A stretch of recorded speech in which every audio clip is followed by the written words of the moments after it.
From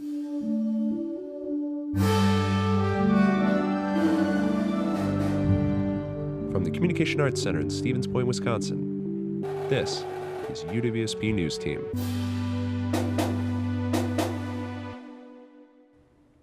Good morning, Stevens Point. I'm Brett Markowitz. And I'm Chaz Moots with UWSP News Team. On today's show, we will discuss UWSP dining services, the theater department at UWSP, and an earthquake that struck Anchorage. But first, we take a look at what has many Stevens Point residents on alert. An incident occurred at Polito's in downtown Stevens Point on November 18th. Noah Sauter and Brett Markowitz take a closer look at this story. Nearly a few weeks ago, students downtown experienced a nightmare of a situation while waiting in line to purchase pizza from Polito's, a popular pizza joint in downtown Stevens Point. A fight broke out in the bathroom. What happened next shocked everyone. Immediately I went and told the employees that there was a fight going on in the bathroom. And by the time I turned back around, one guy just ran out, and then the second one I noticed had a pretty bad cut in his neck. I won't get too graphic, but there was a lot of blood.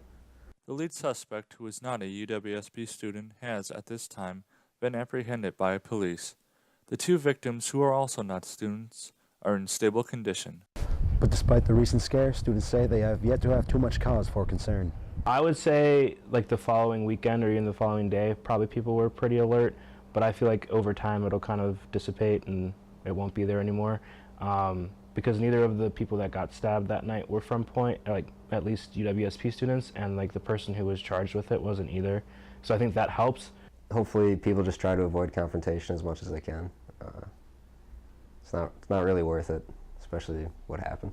This has been Brett Markowitz and Noah Sauter for the UWSP News Team. For more information on the incident, contact the Stevens Point Police Department. With the decreasing enrollment rate at the University of Wisconsin-Stevens Point, departments are struggling to supply students with the resources they need due to the lack of funding. With flu season coming around the corner, Student Health Services is attempting to inform students of the current changes to the services they offer. The biggest change, however, is that a flu shot now costs students $20. Due to major budget cuts at UWSP in January, Student Health Services lost close to $100,000. With this, Health Services had to make up the difference by making changes to their staff and raising prices for students. With these price changes, the number of students receiving their flu shots has dropped dramatically. The number of flu shots we've given has severely decreased. Usually when we put out the word of the day, we would tell you when our walk-in clinics were, and we would be swamped. And you could easily nurses could easily give 80 shots in one day. This year, I don't know if we've even given 400. For more information on health services, call the Student Health Services office at 715-346-4646. Next fall, UWSP is making the change from D2L to the new program called Canvas. Currently, Canvas is in its trial phase where it is undergoing testing for future use. This semester, there are 88 instructors, 171 courses, and 3,700 students using Canvas as part of the pilot program. So far, professors who are a part of the pilot program for Canvas have had only minor issues, which should be fixed come its widespread implementation. Despite these minor issues and the changing of learning systems, Professor Elza still believes that the change to Canvas is worth it. It'll be good. I think that people once they get used to it, because people fear change, but once they get used to using this new system, I think that they'll find that it has features that are just so attractive. Like the calendar function is so satisfying. As a professor, the grading function is much more robust than it was for D2L too. So it's very it's much easier to use grading than D2L was. If everything goes smoothly, UWSP will be among the other 300 institutions that will use Canvas next fall. Coming up after the break, we take a look at the men's hockey team at UWSP.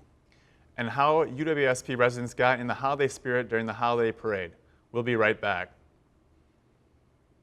So, I got this new family, and I don't know what it is about this one, but she can't seem to put down that toy all day long. Tap, tap, tap, tap. Oh, and she even talks to it. She talks to that more than she talks to him. What's up, bro? Nice shirt. Who's she talking to? Her mom?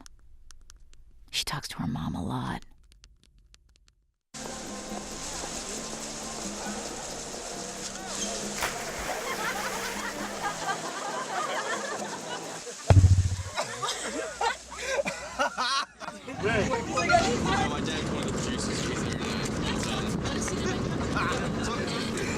Bring this one.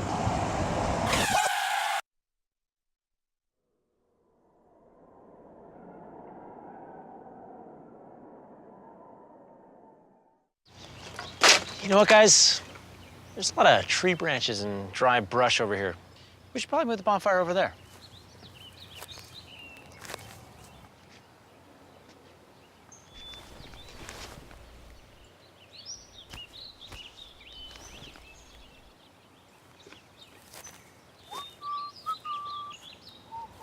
I'm guessing Smokey liked that idea.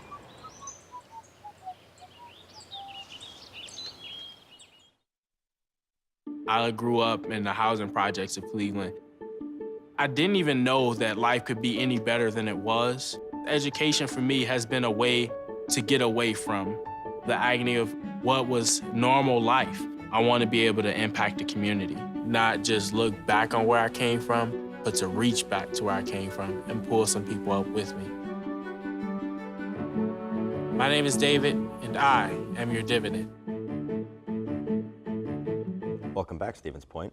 It's now time for the Sports Zone. This week, we check in with the Pointers men's hockey team. The UWSP men's hockey team has had a successful start to their season. I wouldn't say I'm surprised. I think it was, we knew we didn't lose a lot last year. We only lost four guys, bought in 8. So, we started at a higher place than we did in previous years. We weren't starting from ground zero. I think this weekend we're playing at a level that we were kind of at last March. It's been great. I think we've had good energy with the guys. I think there's been good buzz around the locker room, especially after the weekend that we had, to realize that we do have some pieces to make something special happen here. And guys are kind of excited to see what we can do from moving forward. The team is hopeful for another Nationals win, but is taking the season one game at a time. We only play 8 conference games out of our 25, so really that's only a third of our season. So really all 25 games for us are the same. That game number 1 against Aurora is just as important as that game against St. Norbert was. Mainly it's staying focused in the present. It's easier said than done. Obviously there's a big picture of our national championship that we want to get to, but you can't win one in November. But in our situation, without having an automatic bid, we surely can lose one. We know that we need to continue to build and get on a roll, so when we do hit that conference schedule in the last half, that we are prepared for it and ready to go. Alternate captain Brendan Miller is working hard and off the ice to build strong team camaraderie. I think the best way to lead is by example, and so during games or even practices or off-ice training, I think just do all the little details, and that way you can gain respect from your teammates, and they'll start to look up to you if you are trying as hard as you can at every moment of the year.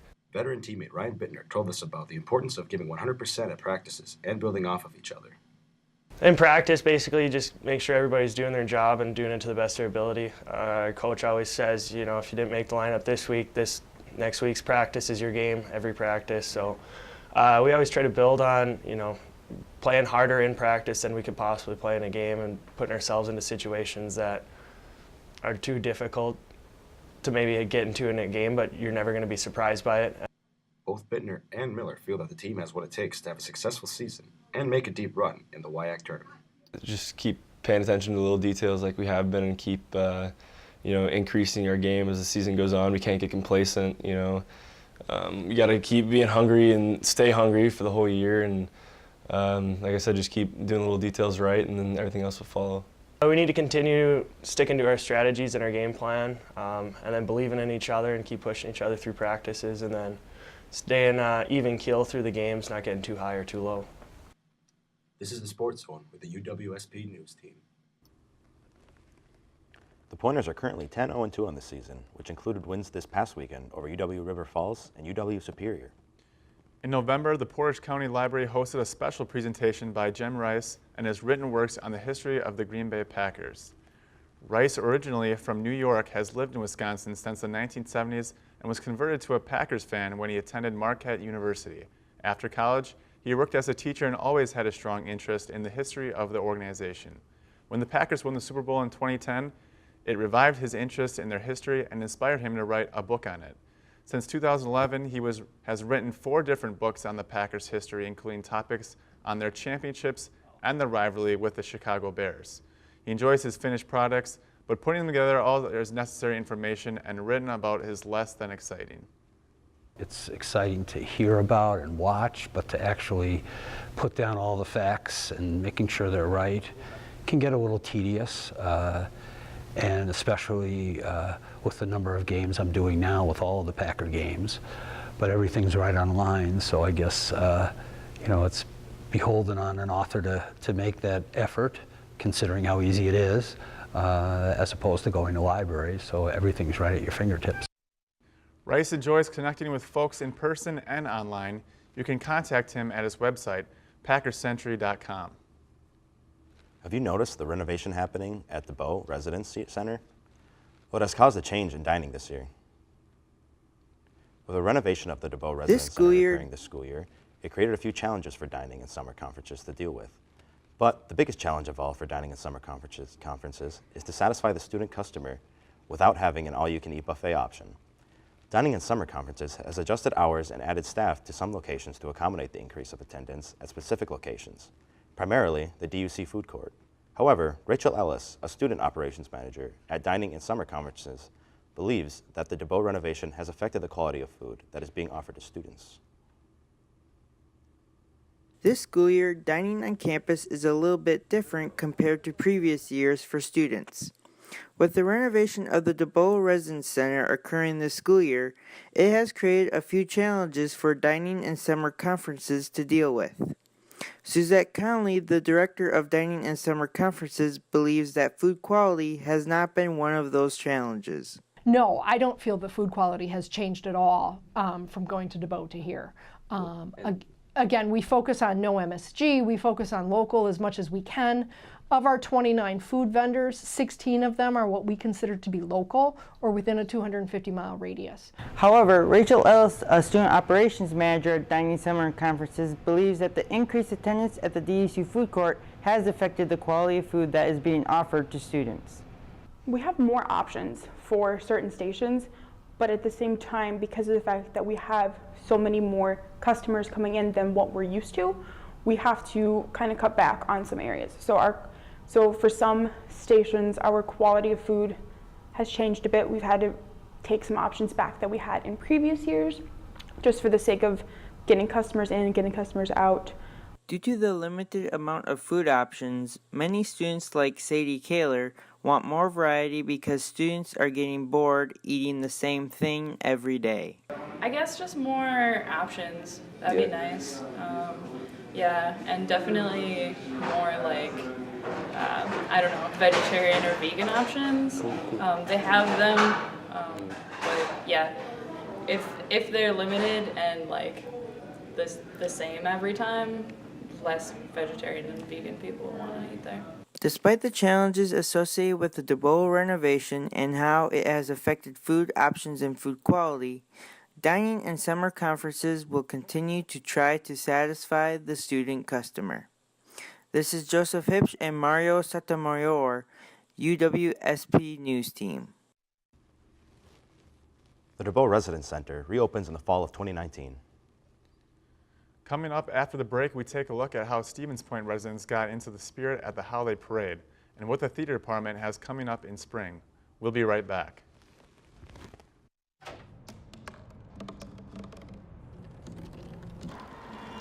Everybody has a dream.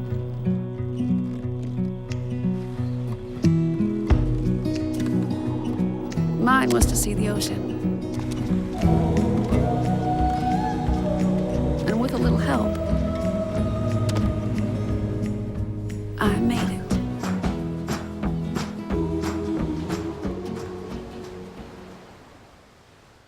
But it would be safe to keep your distance until the no secret that laughter makes you smile. Why the sources say that chicken soup has found their way out of this.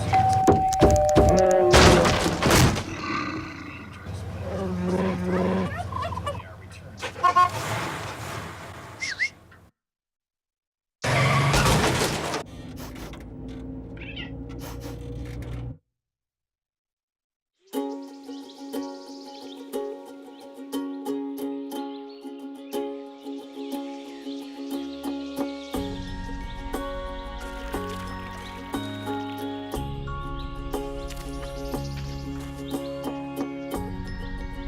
Getting closer to nature can get you closer to your family.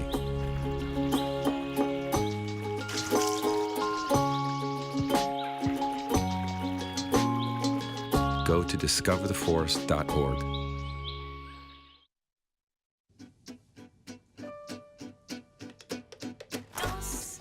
Balance la cadence, on lève bien tes hanches au bal du dimanche. Danse, que la fête commence. Dans ma belle robe blanche, je suis ton chou, ton You didn't give up on sex. Don't give up on birth control either. There are more methods than you think. Find yours at bedsider.org. Welcome back. Stevens Point celebrated Thanksgiving with their annual holiday parade. UWSP News Team Season's Greetings has more. Season's greetings, Stevens Point. In light of the holiday spirit and Thanksgiving, we're out here at the Holiday Parade. The Holiday Parade has been going on since 1989 and is something that many people in Stevens Point look forward to every year. Well, I've been going here since I was a kid, and I just wanted to see all the nostalgia and all that sort of thing, and I missed it last year, so I was bummed. Yeah. Is this one of your favorite parts of the holiday season? I'd say so, yeah. It's nice to see all the kids getting so excited and people coming together, and it's wonderful. The parade featured many floats from the city, including the fire and police department and other small businesses. We came to the parade because my son is riding in a plow truck with my stepdad for the city of Stevens Point. So my husband works for the city, so my grandson is in the truck with him, all excited. I haven't been here for like 15 years, so it's really a pleasant thing to do. Many people came because they had friends or family in the parade and because they love candy. Because I wanted to see my friend Paige because she's in the parade. Your friend is in the parade? Yeah. What's she doing in the parade? She's in the gymnastics. That is really cool. Are you excited? Are you excited to get candy too? Yeah. What's your favorite candy? I have to say just chocolate. Chocolate's pretty good. The parade also featured marching bands from surrounding schools like Spash.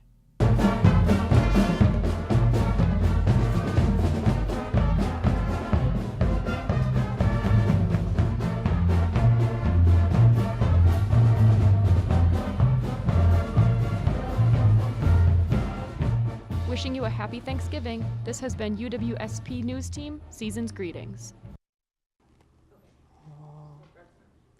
We hope that everyone had a safe and fun Thanksgiving this year. The UWSP Department of Theater and Dance showcased their talents this fall with their most recent productions of Cat on a Hot Tin Roof and Heathers. There's much more the program has in store for the Stevens Point community. UWSP Department of Theater and Dance is right in the middle of their 2018-2019 season. As the first half of the school year and the season comes to a close, students take a look at what makes the program so special. The UWSP theater program is number one, very affordable for a theater program, definitely. And number two, it's very exclusive. They don't let a ton of people in, and so the class sizes stay very small. So not only is that good for classwork, you get to get up and work more, but I also know every single actor and musical theater major in the school right now because it's such a small department. So you really have a really close community. This department is special. It's an exclusive and strong program that is consistently well ranked among Midwest schools, but it's also affordable. Accepted students don't have to break the bank to focus on doing what they love. This sounds like a little basic, but like I think that it's really cool to tell a story and to see how it relates to people and to make people feel something. I think that that's always most enjoyable out of a movie or a TV show or a play is going in and feeling like you can relate to who's on stage and how that emotionally affects you. The theater department has produced a successful fall season with Cat on a Hot Tin Roof and Heathers the Musical. Continuing into their spring season, they are planning to further their success. Well, next semester there are 3 shows. One is a script reading, Kodachrome, which is going to be directed by Tyler Marchant. And then there's Macbeth, which will be directed by Jared Hanlon, and Amour, which will be directed by Mark Hansen. Amour is a musical, and then Kodachrome and Macbeth are plays. This has been Corey Collins and McKenna Rentmeester, UWSP News Team. You're going to skip to the... Go over it. For more information on dates and times of the springtime schedule, go to the theater department in the Noel Fine Arts Center.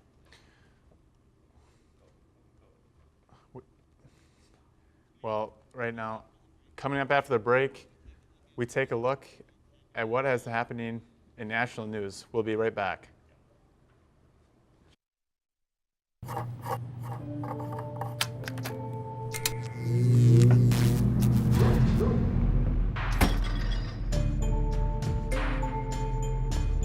Traditional light bulbs actually generate 9 times more heat than light.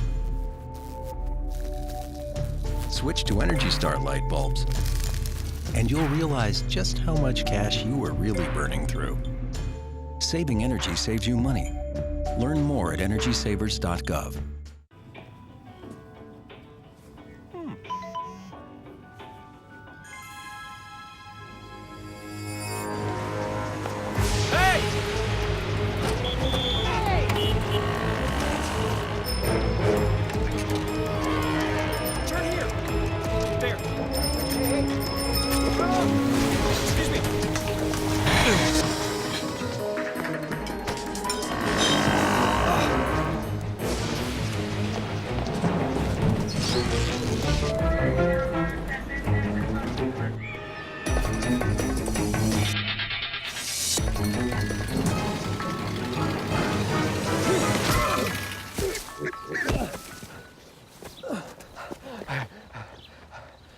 So, same time next week? Well, of course. Put away a few bucks, feel like $1 million. For free tips to help you save, go to Feed the Pig. Every day across America, excess food is gathered by a network of good people at local food banks, giving hope to millions of children who struggle with hunger. They've earned their wings, and you can too. Together, we can solve child hunger. Support Feeding America and your local food bank at feedingamerica.org. Welcome back, Stevens Point. We now take a closer look at national news courtesy of CNN.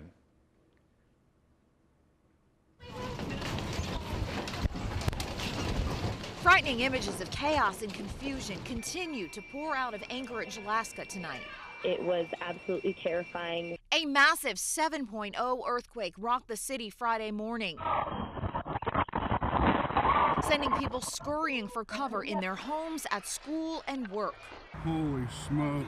Shattering parts of major roads and triggering a tsunami warning for several frantic hours. And very loud when it came, and very clear that this was something bigger than what we normally experience. The Anchorage Police Department reported major damage to infrastructure across the city, and there are widespread power outages reported. The state's governor issued a disaster declaration, and President Trump tweeted the federal government will, quote, spare no expense. The impact is very real. The impact is very hard, and it will require apparently a great deal of recovery and effort. Aftershocks were felt immediately following the quake, including one registering a 5.7 magnitude. People in Anchorage should expect to be feeling aftershocks most of today, and potentially for a lot longer time. People should be expecting that there will be some level of earthquakes for potentially a few years. Officials are now working to assess the damage, repair roads, and make sure everyone is accounted for. Anchorage schools are closed through Tuesday. I'm Karen Katha reporting. Coming up next, we take a look at UWSP's new chemistry and biology building. We'll be right back. A boy born in Joplin, Missouri was fascinated by anything with wheels and a motor. The odds of him going on to fascinate millions with his talent? 1 in 260,000. The odds of this born racer having 157 career top 10 finishes in NASCAR? 1 in 125 billion.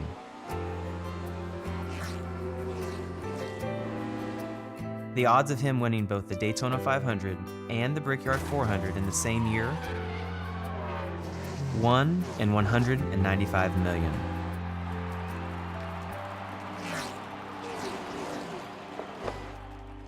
The odds of a child being diagnosed with autism?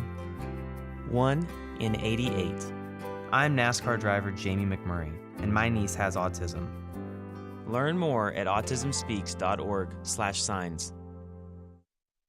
Welcome back. Now we take a look at one of the campus's newest and brightest additions. Where on the campus of the University of Wisconsin-Stevens Point can you find a fireplace, a microscope, and a bakery all under the same roof? If you guessed the new chemistry biology building, then you're correct. The 176,500 square foot building definitely passes the eye test, but how are things inside the building? Teaching here, I was super excited about having, brand new teaching labs, brand new research spaces with a lot more space and new equipment. So yeah, we were all very, very excited. After being in the science building last year, now all biology, chemistry, biochemistry, and natural science classes are being taught in the bigger and more advanced chemistry biology building. I absolutely love all of the student collaborative spaces. So when I walk in and I see students sitting and studying or working in groups on different homework assignments, I absolutely love that. So when I walk in and see every table, every chair is being used, that's kind of my favorite part. The new chemistry and biology building here at UW-Stevens Point gives students plenty to offer, like lounge areas and the Common Ground Cafe right behind me. And with several work areas throughout the whole building that are both quiet and inviting, students have plenty of opportunities to sit down, relax, and study in peace. This is a good place that, if I'm just doing something, I don't mind being interrupted by miscellaneous people walking by. It also has really great views, so I like just looking out the windows on the 4th floor is nice. I think it's cool that we have food in this building so that, feasibly, I could never have to leave here. So when it's cold out, if I'm hungry, I can just go down there instead of walking somewhere else. In the old building, I would always have to leave to get food. There's 2 large lecture halls over here near the entrance, and they have multiple projectors, so the professor can have multiple things up at once, which we didn't really have at that building, so I guess that's pretty nice. By now, you must be impressed with UW-Stevens Point's newest attraction. But we haven't even mentioned the Tropical Conservatory that's expected to be complete in January, which will include a walkway where you can see plants, flowers, and even a tree.